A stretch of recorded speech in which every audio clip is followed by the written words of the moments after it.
Okay, good day grade 11 students. So, let's review. So, last time we discussed about the parameter, which is we identify the parameter in a given real life situation. So, what is a parameter? Is any numerical quantity that characterizes a given population or some of its aspects. So, we have two commonly used parameters in the normal distribution. We have the mean and the standard deviation. So now, before we proceed to our next lesson, let's try to answer this. Okay, sa number 1, in formulating the alternative hypothesis, what mathematical symbol applicable to use in the statement? The statement here is the average score of grade 11 ABM in business statistics is 75. So, anong sagot natin dyan? So, as you remember, kapag may nabasa tayong is, meaning to say, ang symbol niyan is equal. But, sabi dito, what is the alternative hypothesis? In formulating the alternative hypothesis, what mathematical symbol is applicable? Therefore, kung ang null hypothesis natin is equal, then the opposite of null hypothesis is alternative. Therefore, ang magiging sagot natin is not equal sign. So, letter D ang number 1. Okay, next. Number 2, a vacuum cleaner consume less than 46 kWh or kilowatt per year. Per hour dapat yan. So, what hypothesis test can you use in this claim? So, ang sagot natin dyan is left-tailed, letter A. Malalaman nyo mamaya kung bakit letter A yung sagot natin. Next. Which of the following step is not included in formulating a hypothesis? So, ang sagot natin is letter C. Okay, number 4, the sign of alternative hypothesis in left-tailed test is always, kapag left-tailed, always less than, letter C ulit. Okay, number 5, the introduction of modern computers affects the performance of the students. What kind of hypothesis is it? Then, ang sagot natin dyan is letter C, alternative hypothesis. Okay. So, our topic for today is formulating appropriate null and alternative hypothesis on a population mean. Okay. So, in statistics, hypothesis testing is the process of using statistical tests to determine whether an observed difference between two or more samples is statistically significant or not. So, a statistical hypothesis is a statement about a parameter and deals with evaluating the value of a parameter. In statistical hypothesis testing, there are always two hypotheses, the null and the alternative hypothesis. Okay. So, what is null hypothesis? So, naaalala nyo naman na ang symbol natin sa null hypothesis is denoted as H0. So, it is stated that there is no difference between population parameters such as mean, standard deviation, and so on, and the hypothesized value. So, there is no observed effect. Then, the null hypothesis is often an initial claim that is based on the previous analysis or specialized knowledge. Okay, so what is alternative hypothesis? So, sa symbol naman natin sa alternative is HA or age 1. It is stated that the population parameter has some statistical significance, smaller, greater, or different than with that hypothesized value. So, there is an observed effect that alternative hypothesis is what you might believe to be true or hope to prove true. Okay, next.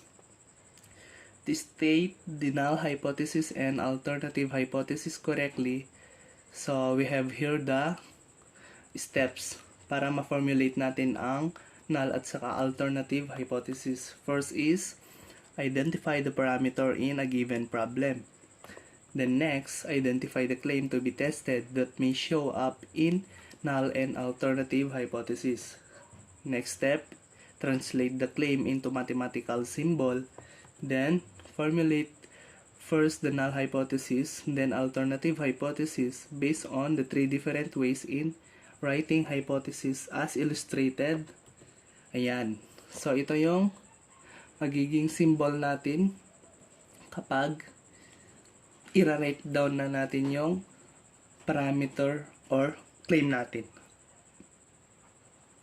So, ayan, sa previous lesson natin, diniscuss na natin to class nung dinifferentiate natin ang null at saka alternative hypothesis. So, alam nyo na yan.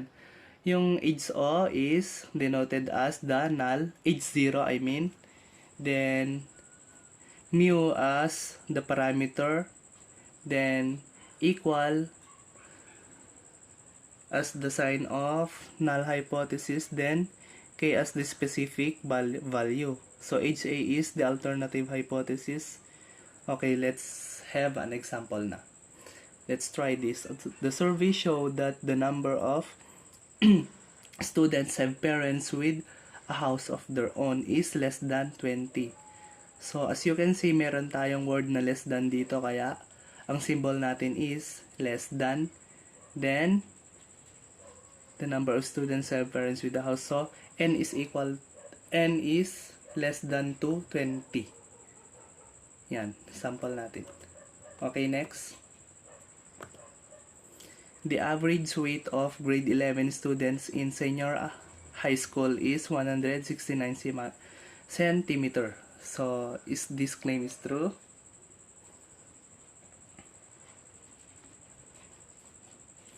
So, ano na naman yung step natin para ma-formulate natin ang null at saka alternative hypothesis natin. First is, identify muna natin ang parameter. So, ang parameter natin dito is average. Meron tayong nababasa na word na average. So, when we say average, ang gagamitin natin na notation is Greek letter mu. Ayan.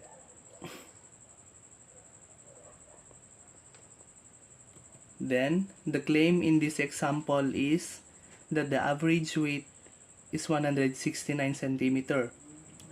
Then, kapag translate natin, mu is equal to 169. Since meron tayong nabasa na is, kaya is equal to 169. Then, it's considered as the null hypothesis. Kapag null hypothesis class, always equal.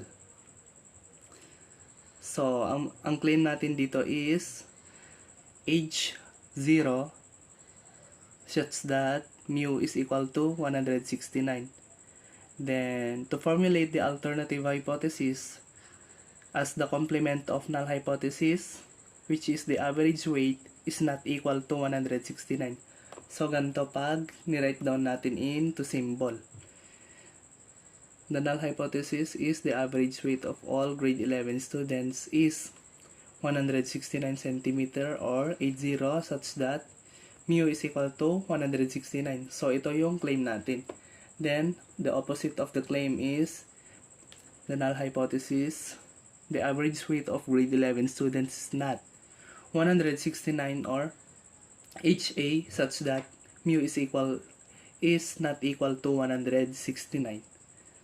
Okay, so ganyan lang ka-basic ang lesson natin, class. In order for you to formulate the null and alternative hypothesis. Okay, next example. Okay, next example sa number 3. The average price per square meter of residential lot in an exclusive subdivision is above 15,000 pesos. A buyer wants to test the agent's claim. So, solution in this hypothesis, the parameter is the average. So, itong word na average class. Therefore, you will use the symbol Greek letter mu. Okay. The claim is above 15,000. So, above class meaning to say greater than yung magiging symbol natin. Then, it can be written as mu greater than 15,000 and greater than falls at alternative hypothesis. So, HA such that greater than 15,000. Then, since we have already formulated the alternative hypothesis, therefore, the null hypothesis will be H0 such that mu less than or equal 15,000. So, kapag ang alternative hypothesis natin is greater than, ang opposite naman natin, which is the null hypothesis, is less than or equal. Kaya nakuha natin yung H0 such that mu less than or equal to 15,000 as the complement of greater than. So you can also write your null hypothesis as ayan, H0 then mu is equal to 15,000. Ayan. So ang claim natin is HA such that greater than 15,000 kasi alternative hypothesis ang parameter natin. Next. Sa number 4. Holistic Fitness Center claims that its member reduced an average of 13 pounds after joining the center. So, an independent agency that wanted to check this claim took sample of 40 members and found that they reduced an average of 12 pounds with the standard deviation of 4 pounds. Determine the null and alternative hypothesis. So, hanapin muna natin yung parameter. So, ang parameter natin is average of 13 pounds after joining the center. So, average. Ayan. Therefore, the symbol is, ayan, mu. Then, the parameter to be tested is the average and the claim is reduced by 13 pounds. So, may nababasa kayong reduce, meaning to say, ang magiging symbol natin ay less than. Ayan. So, kapag ni-write down natin, in symbol, mu is less than to 13. Then, ano ang magiging null at saka alternative hypothesis natin? So, the claim is found that the alternative hypothesis can be read is at the alternative hypothesis. So, ang claim natin is alternative hypothesis since meron tayong word na reduce. So, HA such that mu is less than 13. Then, ang null hypothesis natin is H0 mu greater than or equal to 13 or H0 is equal to 13. Next. Yan, ang claim natin is the alternative hypothesis.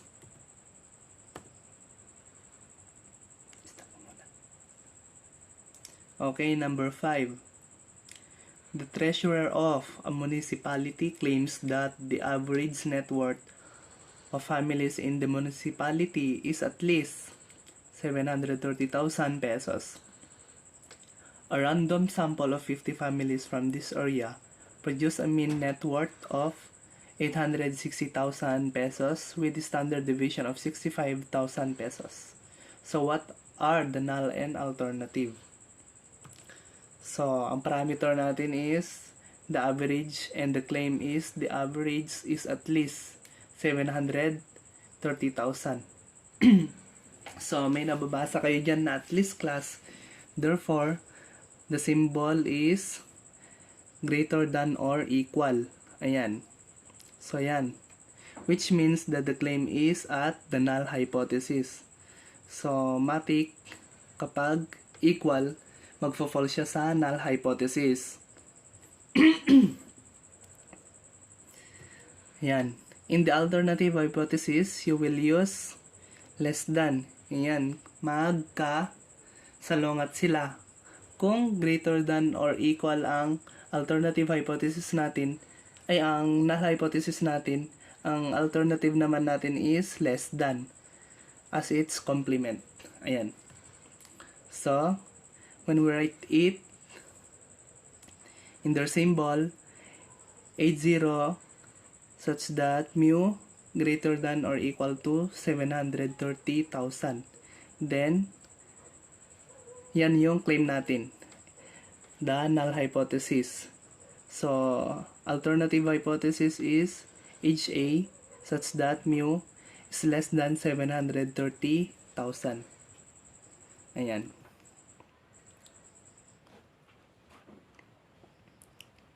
Okay, next. So, a hypothesis is that use less than or greater than is called directional. Then, one-tailed test. While hypothesis that uses inequality, not equal or equal is called non-directional or two-tailed. So, ayan class. Para ma-identify natin na one-tailed or two-tailed ang hypothesis natin is mag-base lang tayo. Always tignan natin si alternative. So, kapag ang alternative hypothesis natin contains the symbol of greater than or less than, meaning to say, one-tailed test no kan. Then, kapag ang alternative naman natin contains the inequality, so two-tailed test. Then, non-directional siya. Kapag two-tailed. Okay, for example. So, two-tailed test kasi sa nakikita nyo dyan, not equal yung symbol natin. Then, kapag nag-contain yung alternative natin ng inequality, meaning to say two-tailed test siya. Okay, next. The praise affects performance has no clue of the direction of the study. Ayan, so kapag two-tailed test, no direction, non-directional, kaya ayan. Okay, next. So, a piggery owner believed that using organic feeds is his pigs will yield greater income. His average income from the previous year was 120,000. State the hypothesis and identify the directional test. So, ayan. Ang parameter natin is average. So, mean, symbol mu. Then, greater meaning to say ang magiging notation natin is, ayan, greater. Then, ang specific value natin is 120,000. Kaya, mu is greater than 120,000. Then, nag-fall siya sa alternative hypothesis. So, when we write it in symbol, the null hypothesis is H0. Mu is less than or equal to 120,000. Then,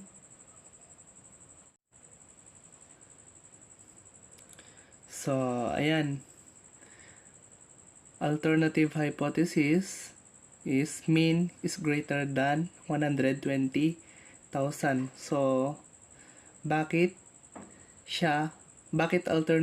nag-fall ng alternative hypothesis yung statement natin, class? Remember, na kapag ang symbol natin ay not equal, greater than or less than, matik null hypothesis no kan ang hypothesis natin. Okay. So, right-tailed siya kasi ang symbol natin ay greater than. Kapag less than naman is left-tailed. So, tandaan nyo yan. Okay, next. The average waiting time of all customer in restaurant before being served is less than 20 minutes. So, determine the hypothesis and directional test. So, parameter natin is average. Then, ang symbol is mu or mean. Then, nag-fall siya ulit sa alternative hypothesis kasi meron tayong word na less than dito. Then, ang specific value natin is 20.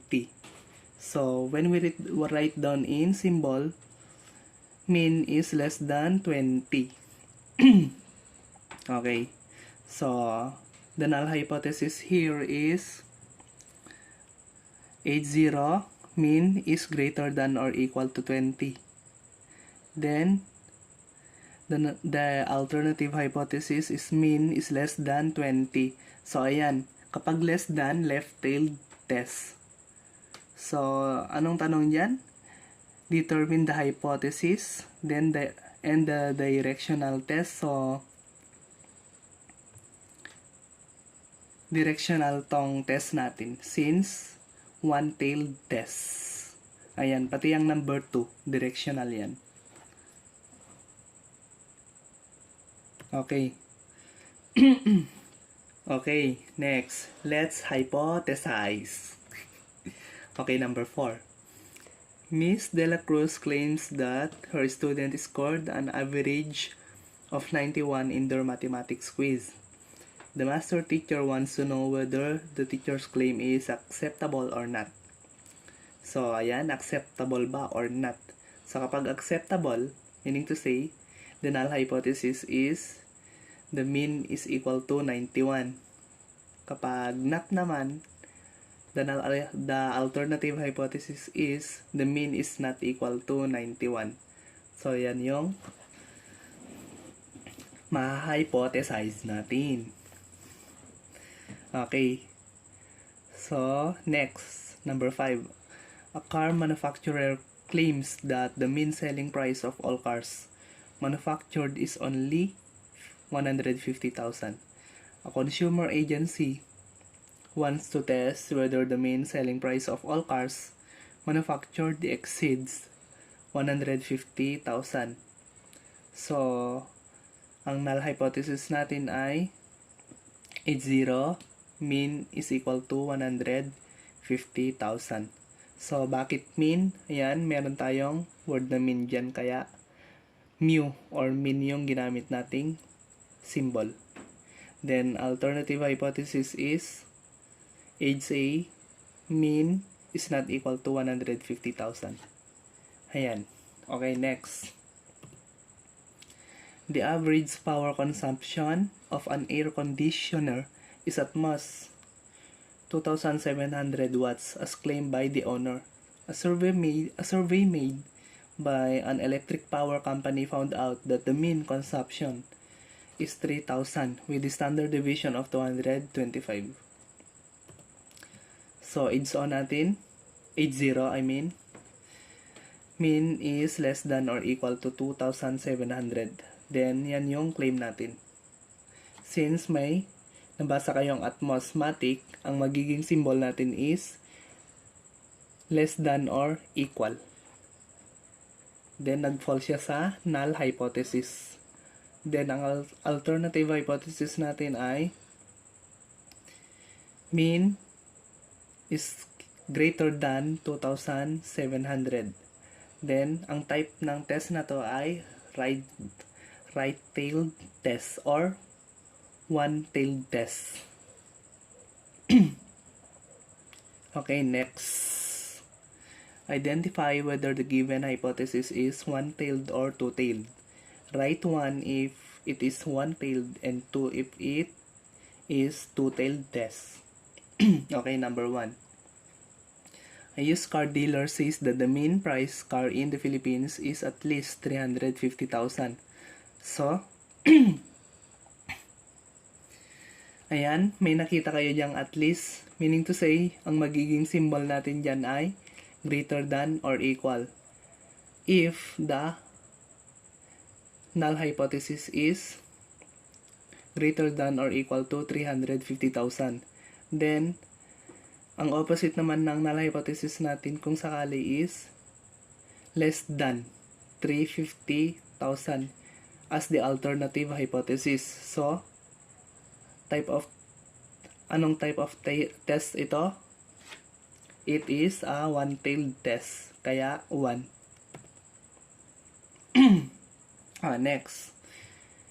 Pag-asa reported that the mean annual rainfall in the Philippines is at most 4,064 millimeter. Ayan. So, at most, less than or equal, then, ang magiging alternative niya ay greater than. Kaya, 1 ulit. Ang type of tailed test natin is one-tailed test. So, 1. Next, according to survey, the average cost of visiting doctor is 500. So, may nakita kayo diyang word na is. So, matic equal na yan. Kaya, magfo-fall siya sa two-tailed test. So, 2. Number 4, ayan, 1. Kasi may nabasa kayong older than. Meaning to say, greater than yan. So, 1 siya. One-tailed test. Then, dito naman shorter than.